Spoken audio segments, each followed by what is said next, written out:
What's up, everybody? It is Gomlet back with more Momir's Madness. I'm going to play as much as I randomly have time for until it is taken off, which looks to be in only like 40 hours at this point, which is unfortunate. But the videos will probably keep coming after Momir is off of Arena, just because I am pre-recording this. That's how I usually do my videos. I don't actually have like an hour to set aside every single day to record some Momir. So I usually just have a couple or a few hours every few days to do this. So I am a batch recorder, if any of you were interested. I highly doubt you were.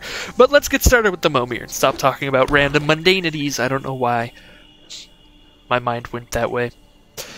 So they are starting with 1-drops, and as such, they got a 1/2 that doesn't do anything.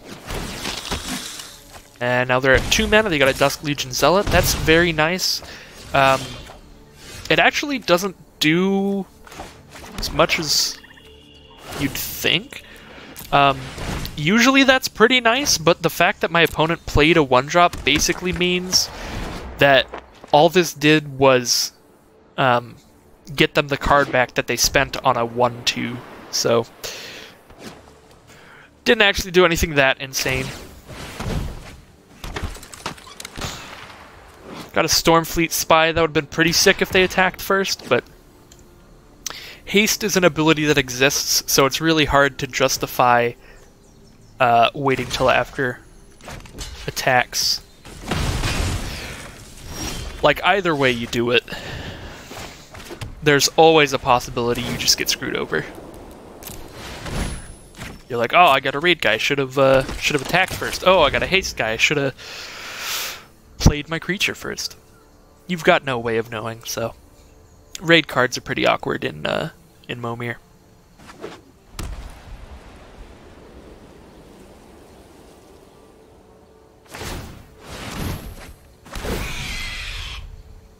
Fell Spectre. Well, opponent is getting card advantage out the wazoo. That is 2 creatures now that have given them the card advantage. Setting it at 2/2.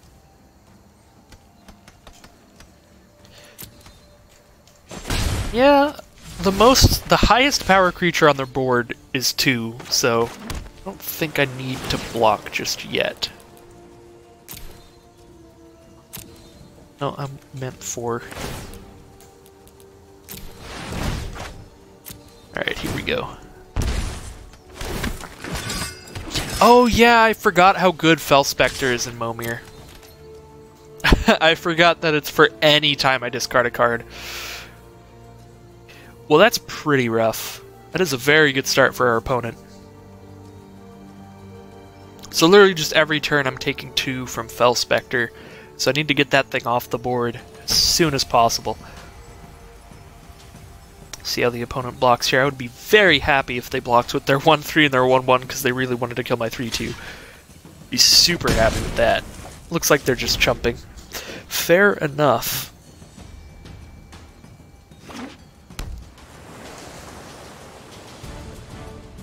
So I just gotta hope that I get much better creatures than they get from now on. Because if not, this game's pretty much over. I do not have a lot of life left to spend on playing cards.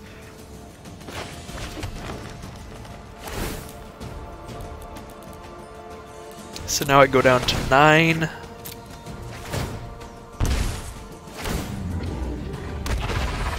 There's Crested Herd Caller. I mean, it's multiple creatures, but doesn't really matter. I guess it stops their 6/3.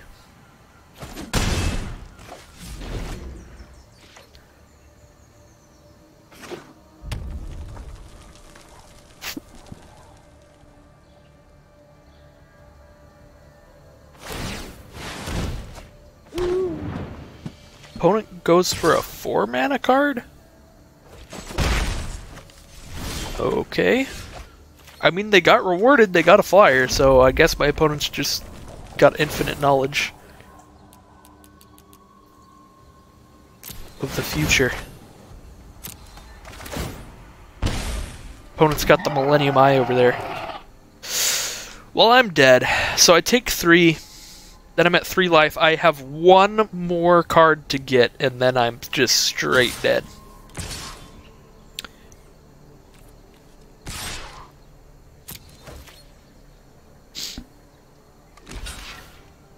I have 1 last chance. Unless they block like that? Why would... What? What?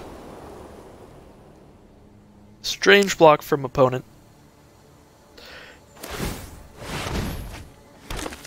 Guess they just did not care about their flyer.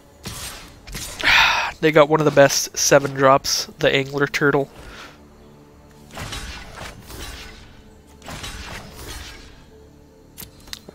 Definitely blocking like that. I get to put a counter on all my dudes.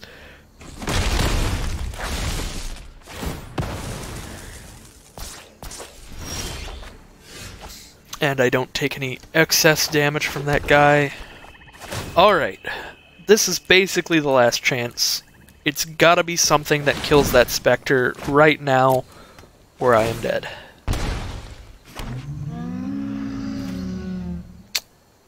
Great.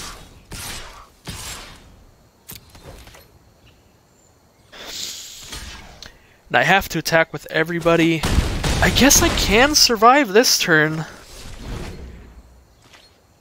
So they actually need pressure as well.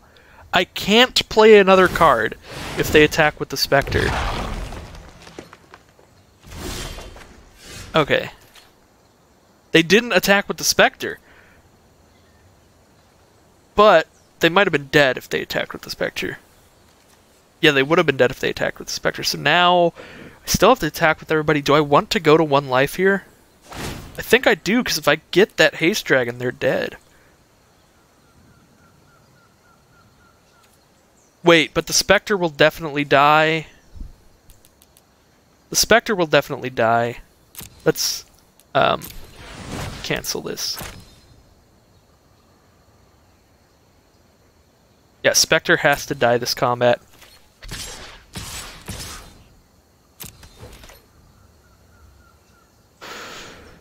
Oh boy.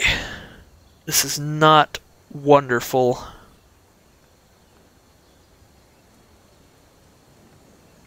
Because now they probably block the 8-5 with their 5-7. This is what I would do. I would block the 8-5 with the 5-7, block the 4-4 with the 7-7, and the 3-3 with the 1-3. Interesting. Actually, no, this might be the smarter block, because they want to keep all of their large creatures alive. This is not the smart block, though. That would leave them dead. Okay. So does this... Okay, that's the block that I initially thought I would make, but it might not be the smartest block.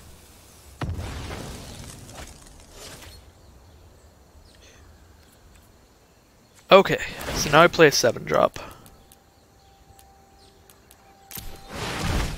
Yeah, smartest block there might have been to just let my giant thing survive, just so that their dudes could survive.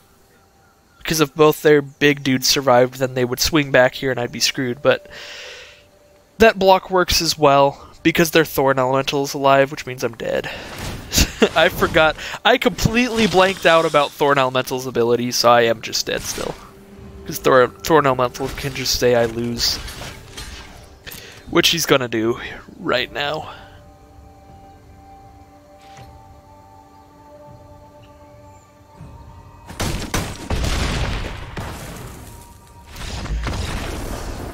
So there goes that game.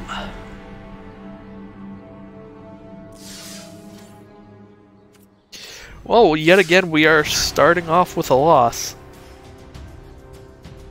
Not the best place to be.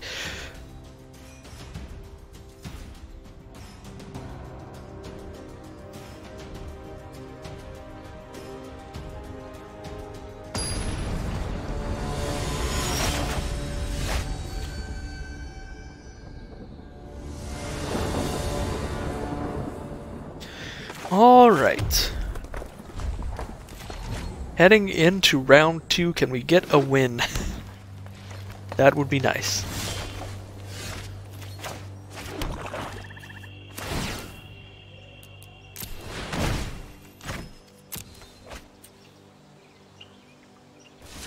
Choose a color, what? Oh, for Diamond Mare, it asked me to choose a color before it even came into play. So I did not know what was going on there. Okay, so I just got a 1-3, it does not do anything in Momir.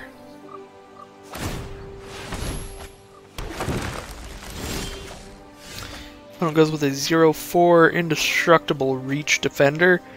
I guess it's not always indestructible, they have to pay some mana to give it indestructible till end of turn. Not bad. Mainly because it's a reach defender, which is very nice. So if I get anything with flying with 3 or less power, it's not nearly as scary as it would have been, like this. This is still kind of scary, just because I get to get the lifelink anyway, which is nice. But yeah, it definitely would have been much more threatening if they didn't have the 0-4 defender with reach. And they got their own flyer. I believe that the Thief Sanity doesn't work. Yeah, because you can cast the card, so they get to mill me for 3 a turn if they really want to. But they don't actually get any value out of that outside of maybe the game comes down to mill.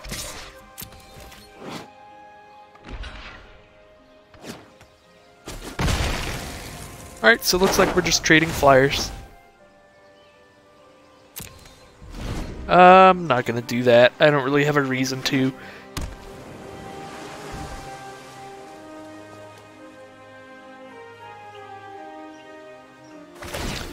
If I ever get an ability that requires a specific color, I can start looting to try to get the right color. Or if I get a Multani or something that cares about me having a bunch of cards in my grave, I can start doing that.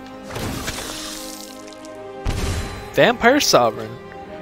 It's pretty nice, but their 0-4 blocks that very well. So I'm trading off the 4-3 with the 3-3, just to clear out the board a little bit.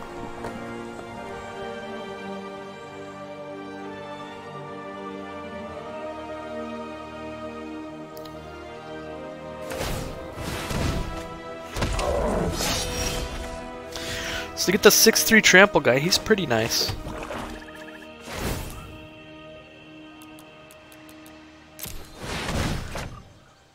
Here we go for 6. That is a Palladium Moors. It's hexproof if it hasn't been dealt damage yet. Alright, so definitely the least cool of the Elder Dragons, but it is still really good. Flying Vigilance, Trample 6/6. Definitely very good Momir. That is now my plan to win the game. And they got a Frilled Sea Serpent, so that's pretty good. I think I am just gonna trade off this Vampire Sovereign for that guy. The 0-4 Defender makes the Vampire Sovereign pretty much useless, but they can also just cash in the Defender whenever they want to prevent 4 damage from my Palladia.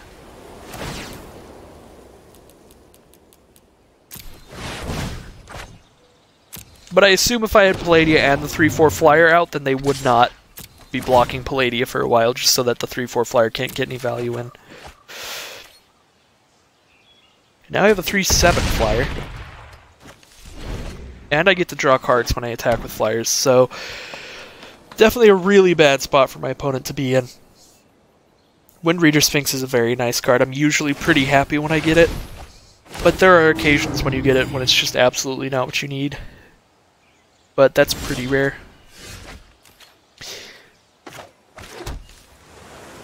Alright, we're gonna go for 8.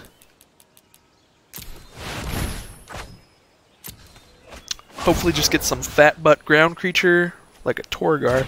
Torgar's actually super nice right now. I get to get rid of all that life that their Verdant dude just gained them.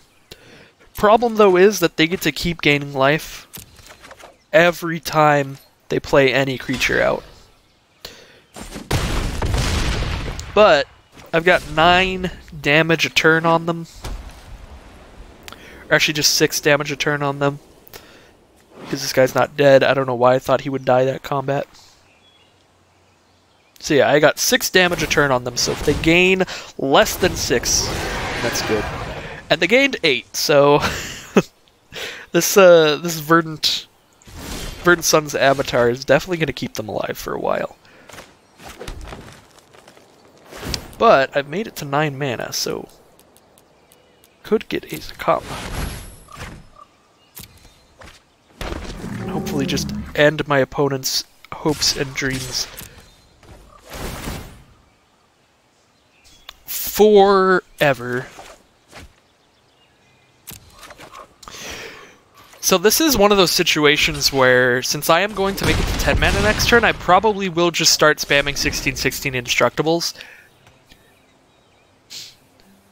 Most of the other games that I've recorded have been situations where I wouldn't do that because both players had 10 mana, which means we would both just spam 16/16 Indestructibles and nothing would end up happening. However, I think I'm just going to take that. I guess I can jump with the 1/3. However, if only one player has the 10 mana and the other person doesn't, spamming 16/16 Indestructibles is a definite way to make sure your opponent will die. So I think I'll do that.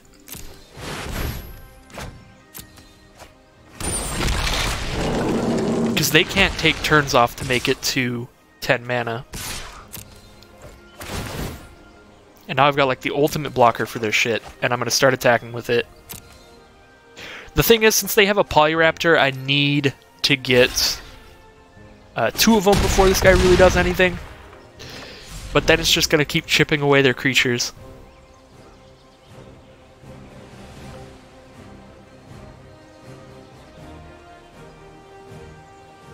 However, they do have 8 mana, so they could get a Verdant Force, which Verdant Force would make enough chump blockers to just stop that guy.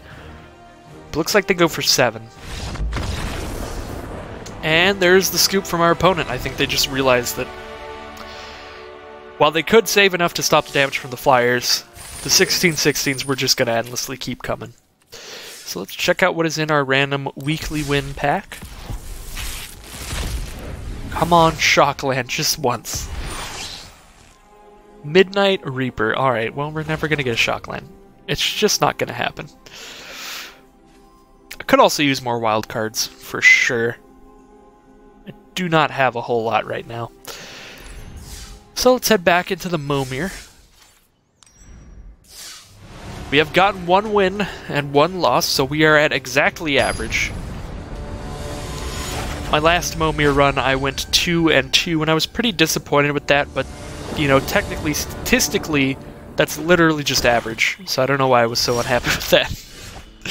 I guess I'm just too used to getting 5-win runs. At the very least, I would like to win more than I lose.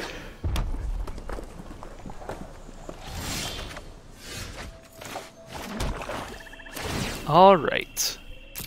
Starting it off at 2 mana. See what we get. 2/2 Vigilance. Not terrible.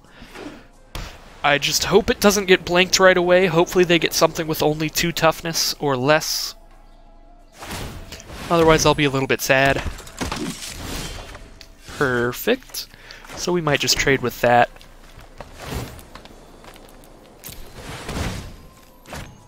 Mentor the Meek's ability most likely won't come in, but it is possible that it does if they get like a Verdant Force really late or something. But yeah, usually Mentor the Meek I wouldn't be too unhappy with trading off early. And that is what they do. They trade for the 3/1 since it does more damage. And it's harder to block without trading. So they're going for 4 mana. It would be insanely nice if they still can't trade for the... or if they still get something with 2 or less toughness.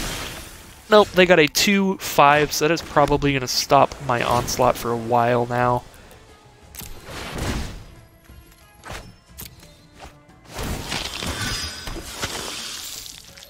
Looks like we're getting a bunch of little creatures here. A bunch of stuff that gets stonewalled off by this 2/5.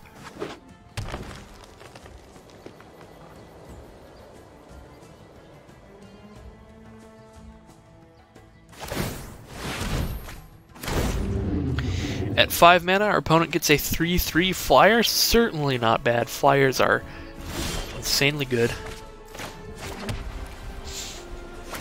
That is definitely a little below par for a 5 mana flyer, but it is still a flyer, which is the most important part. Oh, that's nice. I get to get one swing in here. Not like the greatest, but my opponent is at 12 now thanks to that. Also, it's just a 3/3 with Vigilance, so I guess it's okay, but it's certainly not as good as just like a 3/3 flyer. Opponent gets a Grun at 6 mana, which is interesting. He's probably just a 5/5, so Grun's abilities, if he attacks alone, he doubles his power and toughness, so it's a 10/10 when it attacks alone, but I doubt it will ever be attacking alone, because it'll just get chump blocked by like my 1/1 token, whereas their flyer will get damage in, so they're probably just going to attack with the flyer instead.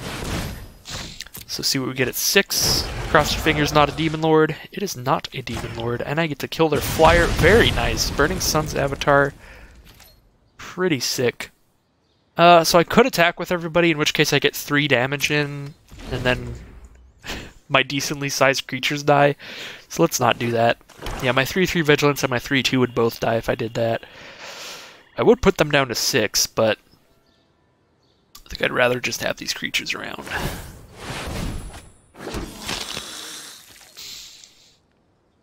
Alright, well, opponent got Kazarov at 7, which is really bad. That might have been a bad attack from my opponent, so what happens if I attack with everybody? If I attack with everybody, they block there, they take 1, 2, 3, 4, 5, 6. They take 6, Kazarov goes pretty big, I'm at 8. I gain 1, I go to 9.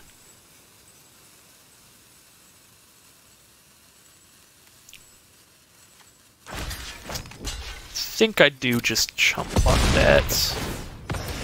Kazarov's gonna be some pretty nice beef, but Kazarov's always gonna be some pretty nice beef. Let's see if we get something as good as a Kazarov. We certainly do not. Alright.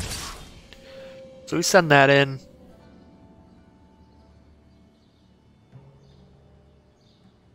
Should we actually just send everybody in still, though? I think we do. These creatures are not going to do anything else but attack them. Yeah, I'll make their Kazarov bigger, but I think they really need their Kazarov to block. And the thing is, if I keep these creatures around, they're just really easy targets for Kazarov to kill immediately. So let's just get the damage in with them while we can. See, because now they're at 4, which is very nice. They're at 4, and I still have 4 creatures out.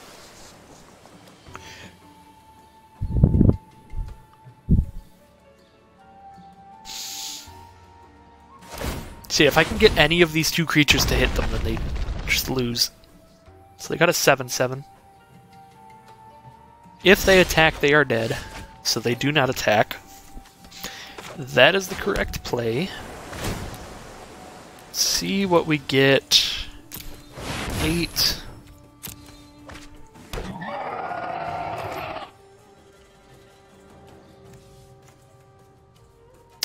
I think this is when Kazarov's just going to take over.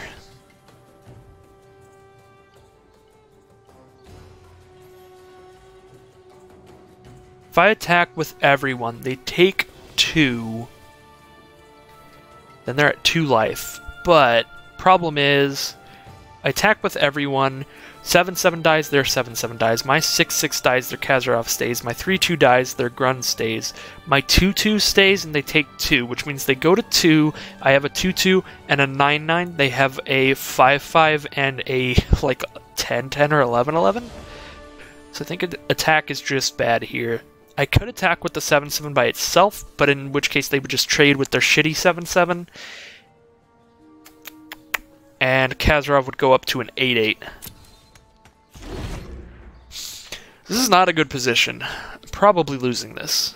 I think it was probably better last turn to keep the card in my hand and play a 7-drop, because 7-drops tend to be more aggressive and 8s are more defensive, like stuff like Verdant Force. This is really, really bad now. This is really, really bad now.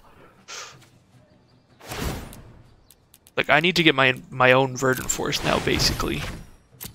That's all I can hope for. And I just got the shitty Sun's Avatar. Yeah, can't attack.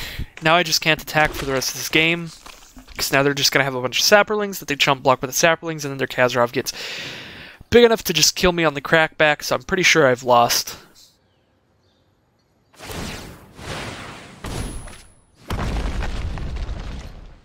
They got another Awakening Sun's Avatar.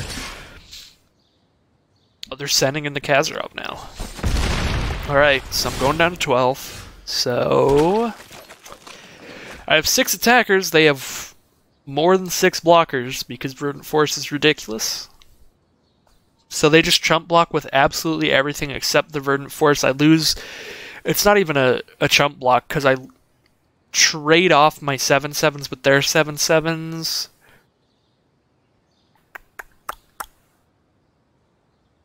Then I guess, yeah, they chump block the 9/9, the 6/6, and then they kill my 3/2 and they chump block the 2/2, and then my field is just tiny.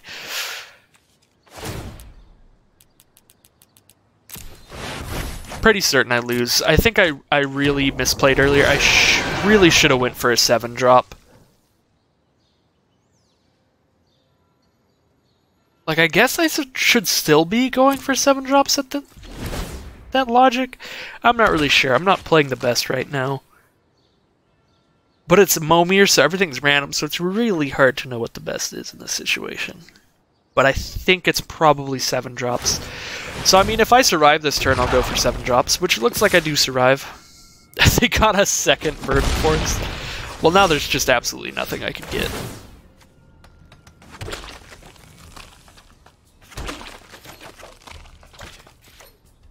Alright, let's go for 7.